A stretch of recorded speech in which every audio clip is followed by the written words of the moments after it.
IPL ಬಗೆಗಿನ interesting ಸುದ್ದಿಗಳನ್ನ ಈ ವಿಡಿಯೋದಲ್ಲಿ ಹೇಳ್ತೇನೆ. ನಾನು ಶಾಂತ. ನೀವು ಸುದ್ದಿಯಾನದ ಸಬ್ಸ್ಕ್ರೈಬರ್ ಆಗೋದಕ್ಕೆ ಮರಿಬೇಡಿ. IPL ಪಂದ್ಯಾವಳಿಗಳ ಟೈಮಲ್ಲಿ ಅಕ್ರಮವಾಗಿ ಹೆಚ್ಚಿನ ಬೆಲೆಗೆ ಟಿಕೆಟ್ಗಳನ್ನು ಮಾರಾಟ ಮಾಡ್ತಾ ಇದ್ದ ಬ್ಲಾಕ್ ಮಾರ್ಕೆಟ್ ದಂಧೆಕೋರರನ್ನ ಬೆಂಗಳೂರು ಪೊಲೀಸರು ಬಿಸಿ ಮುಟ್ಟಿಸಿದ್ದಾರೆ. ಕಳೆದ ಒಂದು ತಿಂಗಳ ಅವಧಿಯಲ್ಲಿ ಪೊಲೀಸರು 17 ಪ್ರಕರಣಗಳನ್ನು ದಾಖಲಿಸಿದ್ದಾರೆ. ಹಾಗೆ 24 ಆರೋಪಿಗಳನ್ನು ಬಂಧಿಸಿದ್ದಾರೆ. ಇದರಿಂದ ನೂರಾರು IPL ಟಿಕೆಟ್ಗಳನ್ನು ವಶಪಡಿಸಿಕೊಳ್ಳಲಾಗಿದೆ. ಪುಟಾಣಿ ಅಭಿಮಾನಿಗಳ ಬಳಿ ನನ್ನ ಜೊತೆ ನಿಮಗೆ ಫೋಟೋ ಬೇಕಿದ್ರೆ 100 ರೂಪಾಯಿಗಳನ್ನ ಕೊಡಿ ಎಂದು ಕೇಳಿದ ವೈಭವ್ ಸೂರ್ಯವಂಶಿ ಅವರ ವಿಡಿಯೋ ಈಗ ವೈರಲ್ ಆಗ್ತಿದೆ. ಇಬ್ಬರು ಅಭಿಮಾನಿಗಳು ವೈಭವ್ ಬಳಿ ಬಂದು ಒಂದು ಫೋಟೋ ನೀಡುವಂತೆ ಕೇಳಿದ್ದಾರೆ. ಆಗ ವೈಭವ್ ತಮಾಷೆಗೆ ಒಂದು ಫೋಟೋಗೆ 100 ರೂಪಾಯಿ ಕೊಡಿ ಅಂದಿದ್ದಾರೆ. ಆಗ ಆ ಮಕ್ಕಳು ಸರ್ 200 ರೂಪಾಯಿ ಇದೆ ತೆಗೆದುಕೊಳ್ಳಿ ಎಂದು ಹೇಳಿದ್ದಾರೆ. ಇದನ್ನ ಗಮನಿಸಿದ ವೈಭವ್ ಜೋರಾಗಿ ನಕ್ಕು ಆ ಪುಟ್ಟ ಅಭಿಮಾನಿಗಳ ಬಳಿ ಯಾವುದೇ ಹಣ ತೆಗೆದುಕೊಳ್ಳದೆ ಫೋಟೋ ನೀಡಿದ್ದಾರೆ. IPLನಲ್ಲಿ ಸಾಕಷ್ಟು ದಾಖಲೆಗಳನ್ನು ಬರೆದಿರುವಂತಹ ವಿರಾಟ್ ಕೊಹ್ಲಿ ಈಗ ಮತ್ತೊಂದು ದಾಖಲೆಯನ್ನ ತಮ್ಮ ಹೆಸರಿಗೆ ಸೇರಿಸಿಕೊಂಡಿದ್ದಾರೆ. ಡೆಲ್ಲಿ ಕ್ಯಾಪಿಟಲ್ಸ್ ವಿರುದ್ಧದ ಪಂದ್ಯದಲ್ಲಿ 23 ರನ್ ಗಳಿಸುವ ಮೂಲಕ IPLನಲ್ಲಿ ವಿರಾಟ್ ಕೊಹ್ಲಿ 9,000 ರನ್ಗಳನ್ನು ಕಂಪ್ಲೀಟ್ ಮಾಡಿದ್ದಾರೆ. ಈ ದಾಖಲೆ ಬರೆದ ಮೊದಲ ಬ್ಯಾಟ್ಸ್ಮನ್ ಎನಿಸಿಕೊಂಡಿದ್ದಾರೆ. ಕೇವಲ ಒಂದೇ ಒಂದು ಫ್ರಾಂಚೈಸಿ ಪರ ವಿರಾಟ್ ಕೊಹ್ಲಿ 9,000 ರನ್ ಗಳಿಸಿದ್ದು ಮತ್ತೊಂದು ವಿಶೇಷ. KKR ತಂಡದ ಆಟಗಾರ ರಿಂಕು ಸಿಂಗ್ ತಮ್ಮ ಕುಟುಂಬಕ್ಕೆ ವಿಡಿಯೋ ಕಾಲ್ ಮಾಡಿ ನರೈನ್ ಅವರನ್ನ ಪರಿಚಯಿಸಿದಾಗ ನಡೆದ ತಮಾಷೆಯ ವಿಡಿಯೋ ಈಗ ವೈರಲ್ ಆಗಿದೆ. ಟವಲ್ ಸುತ್ತಕೊಂಡು ಮೊಬೈಲ್ನಲ್ಲಿ ಅಮ್ಮ ಹಾಗೆ ಸಹೋದರಿಯ ಜೊತೆ ಮಾತನಾಡ್ತಾ ಬಂದ ರಿಂಕು ಅಲ್ಲೇ ಕುಳಿತಿದ್ದ ಸುನಿಲ್ ನರೈನ್ ಅವರನ್ನ ತಮ್ಮ ಕುಟುಂಬಕ್ಕೆ ಪರಿಚಯಿಸಿದ್ದಾರೆ. ಈ ವೇಳೆ ರಿಂಕು ಅವರ ಸಹೋದರಿ ನರೈನ್ ಅವರಿಗೆ ಹಲೋ ಭಯ್ಯ ಎಂದಿದ್ದಾರೆ. ತಕ್ಷಣವೇ ರಿಂಕು ಭಯ್ಯ ಅಲ್ಲ ಬ್ರದರ್ ಎಂದು ಹೇಳಿದರು.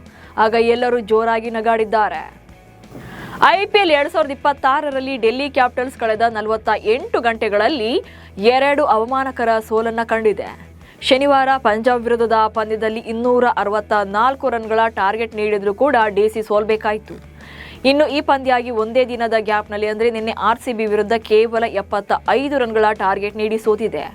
ಜಸ್ಟ್ 48 ಗಂಟೆಯಲ್ಲಿ DC 2 ಹೀನಾಯ ಸೋಲುಗಳಿಗೆ ಕಳಪೆ ದಾಖಲೆ ಬರೆದಿದೆ. DDCA ನಿರ್ದೇಶಕ ಶ್ಯಾಮ್ ಸುಂದರ್ RCB ವಿರುದ್ಧದ ಸೋಲಿನ ಬಳಿಕ ಡೆಲ್ಲಿ ಕ್ಯಾಪಿಟಲ್ಸ್ನ ಅಸ್ಥಿರ ಫಾರ್ಮ್ ಅನ್ನು ಟೀಕಿಸಿದ್ದಾರೆ. ಡೆಲ್ಲಿ ತಂಡ ಫಾರ್ಮ್ನೊಂದಿಗೆ ಮಾತ್ರವಲ್ಲದೆ ಅದೃಷ್ಟದೊಂದಿಗೆ ಕೂಡ ಹೋರಾಡ್ತಾ ಇದೆ. 265 ರನ್ ಗಳಿಸಿದಾಗಲೂ ಕೂಡ ಸೋಲ್ತಾರೆ. ಅವರು 100 ರನ್ಗಳನ್ನ ಗಳಿಸಲು ವಿಫಲರಾಗಲು ಕೂಡ ಸೋಲ್ತಾರೆ. ಗೆಲುವು ಸಾಧಿಸೋಕೆ ಅವರು ಕೆಲ ಆಚರಣೆಗಳು ಅಥವಾ ಪ್ರಾರ್ಥನೆಗಳನ್ನ ಮಾಡಬೇಕು ಎಂದಿದ್ದಾರೆ. IPL ಟೂರ್ನಿಯಲ್ಲಿ ಪಂಜಾಬ್ ಕಿಂಗ್ಸ್ ಪರ ಇನ್ನಿಂಗ್ಸ್ ಅನ್ನು ಆರಂಭ ಮಾಡೋದಾಗಿ PBKS ಓನರ್ ಪ್ರೀತಿ ಜಿಂಟಾ ಬಳಿ ಸ್ಪಿನ್ನರ್ ಯುಜ್ವೇಂದ್ರ ಚಹಲ್ ಕೇಳಿದ್ದಾರೆ. ಇದಕ್ಕೆ ಉತ್ತರಿಸಿದಂತಹ ಜಿಂಟಾ ಖಚಿತವಾಗಿಯೂ ಕೂಡ ನಿಮಗಾಗಿ ಏನ್ ಬೇಕಾದರೂ ಕೂಡ ಮಾಡ್ತೇವೆ. ಒಮ್ಮೆ IPL ಟೂರ್ನಿ ಮುಗಿದ ಬಳಿಕ ನೀವು ಇನ್ನಿಂಗ್ಸ್ ಅನ್ನು ಆರಂಭ ಮಾಡಬಹುದು. ಇದಕ್ಕೆ ಪ್ರಭ್ ಸಿಮ್ರಾನ್ ಸಿಂಗ್ ಹಾಗೆ ಪ್ರಿಯಾಂಶ್ ಆರ್ಯ ಕೂಡ ವಿರೋಧ ಮಾಡಲ್ಲ ಅಂತ ಭಾವಿಸುತ್ತೇನೆ ಅಂತ ರಿಪ್ಲೈ ಮಾಡಿದ್ದಾರೆ. ಈ ಸೀಸನ್ನಲ್ಲಿ ಇದುವರೆಗೆ ಒಂದೇ ಒಂದು ಸೋಲನ್ನ ಕಾಣದ ಪಂಜಾಬ್ ಕಿಂಗ್ಸ್ ಇವತ್ತು ರಾಜಸ್ಥಾನ ರಾಯಲ್ಸ್ ವಿರುದ್ಧ ಹೋರಾಟ ನಡೆಸಲಿದೆ. ಆರಂಭದಲ್ಲಿ ಅಬ್ಬರಿಸಿ ಈಗ ಸೈಲೆಂಟ್ ಆಗಿರುವಂತಹ RR ಪಂಜಾಬ್ಗೆ ಮೊದಲ ಸೋಲಿನ ರುಚಿ ತೋರಿಸೋಕೆ ಕಾಯ್ತಾ ಇದೆ. ಇದುವರೆಗೆ ಈ ಎರಡೂ ತಂಡಗಳು ಒಟ್ಟು 30 ಬಾರಿ ಮುಖಾಮುಖಿಯಾಗಿದ್ದು ಪಂಜಾಬ್ ತಂಡ 13 ಸಲ ಗೆದ್ರೆ ರಾಜಸ್ಥಾನ 17 ಸಲ ವಿನ್ ಆಗಿದೆ. ಸತತ ಸೋಲಿನಿಂದ ಕಂಗೆಟ್ಟ ಮುಂಬೈ ಇಂಡಿಯನ್ಸ್ ಮತ್ತೊಂದು ಬಿಗ್ ಶಾಕ್ ಎದುರಾಗಿದೆ. CSK ವಿರುದ್ಧದ ಪಂದ್ಯದಲ್ಲಿ ಗಾಯಗೊಂಡಿದ್ದ New Zealand spin all rounder Mitchell Santner ಇಡೀ IPLನಿಂದ ಹೊರಬಿದ್ದಿದ್ದಾರೆ. ಹೀಗಾಗಿ ಮುಂಬೈ ಫ್ರಾಂಚೈಸಿ ಸ್ಯಾಂಟ್ನರ್ ಬದಲಿಯಾಗಿ ದಕ್ಷಿಣ ಆಫ್ರಿಕಾದ ಅನುಭವಿ ಎಡಗೈ ಸ್ಪಿನ್ನರ್ ಕೇಶವ್ ಮಹಾರಾಜ್ ಅವರನ್ನ ತಂಡಕ್ಕೆ ಸೇರಿಸಿಕೊಂಡಿದೆ. ರಾಜಸ್ಥಾನ ರಾಯಲ್ಸ್ನ 15 ವರ್ಷದ ಆಟಗಾರ ವೈಭವ್ ಸೂರ್ಯವಂಶಿ ಬ್ಯಾಟ್ನಲ್ಲಿ AI ಚಿಪ್ ಬಳಸ್ತಾ ಇದ್ದಾರೆ ಅಂತ ಪಾಕಿಸ್ತಾನದ ವಿಶ್ಲೇಷಕ ನೋಮಾನ್ ನಿಯಾಜ್ ಆರೋಪ ಮಾಡಿದ್ದಾರೆ. ವೈಭವ್ ಅವರ ಬ್ಯಾಟ್ನಲ್ಲಿ AI ಚಿಪ್ ಅಳವಡಿಸಲಾಗಿದೆ. ಅದಕ್ಕಾಗಿಯೇ ಚೆಂಡು ಅಷ್ಟು ರಭಸವಾಗಿ ಹೋಗುತ್ತೆ. ಹಾಗಾಗಿ ಅವರ ಬ್ಯಾಟನ್ನು ಲ್ಯಾಬ್ನಲ್ಲಿ ಪರೀಕ್ಷೆ ಮಾಡಬೇಕು ಎಂದಿದ್ದಾರೆ. ಆದರೆ ಪಾಕ್ ವಿಶ್ಲೇಷಕನ ಈ ಆರೋಪವನ್ನು ಭಾರತೀಯ ಕ್ರಿಕೆಟ್ ಅಭಿಮಾನಿಗಳು ತಮಾಷೆಯಾಗಿ ತೆಗೆದುಕೊಂಡಿದ್ದಾರೆ.